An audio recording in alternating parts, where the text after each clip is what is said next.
Vous voyez ce moment où quelque chose se dégrade, mais où personne n'arrive à mettre de mots dessus?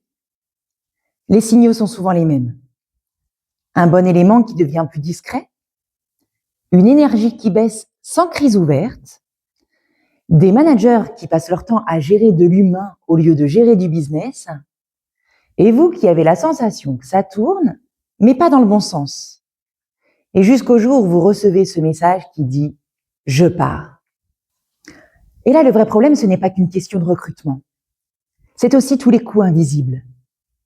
La perte d'élan, la désorganisation, l'équipe qui commence à douter et les départs qui suivent et qui s'enchaînent.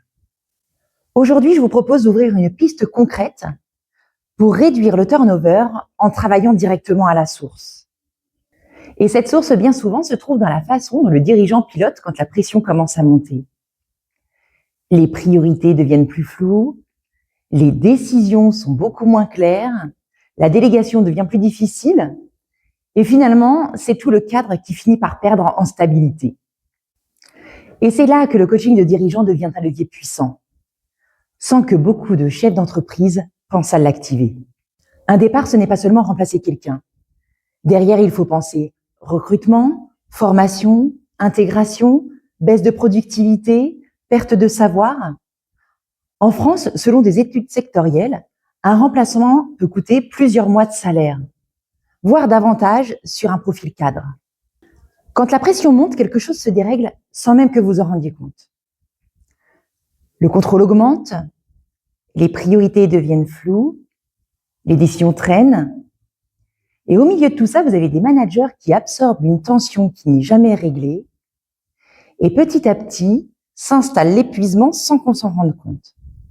Alors la confiance se fragilise, les gens n'osent plus, et les talents commencent à se poser cette question: est-ce que j'ai encore envie de vivre ça? Alors pourquoi le coaching peut changer la donne? Parce que c'est un espace qui vous permet de retrouver de la lucidité là où elle est diluée. Retrouver un cap clair, des décisions tranchées et assumées, une délégation saine sans pour autant reprendre la main 3 jours après.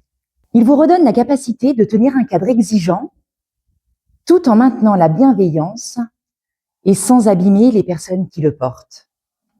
Alors, le coaching, ce n'est pas du confort, c'est simplement du pilotage. Et si nous faisions un petit calcul rapide, là tout de suite maintenant, vous et moi. Prenez votre turnover volontaire sur 12 mois. Ajoutez-y le coût d'un départ, souvent estimé à 1/3 du salaire annuel brut, voire davantage pour un cadre. Et fixez-vous l'objectif d'éviter 2 départs sur les 12 prochains mois. Et là, vous obtenez une estimation de gain difficile à ignorer désormais.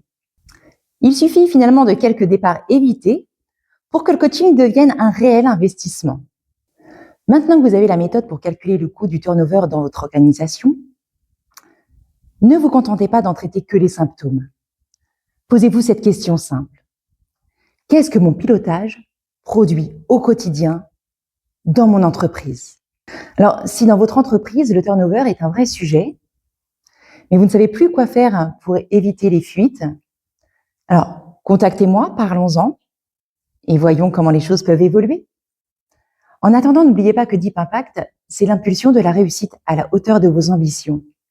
Je vous dis à très vite.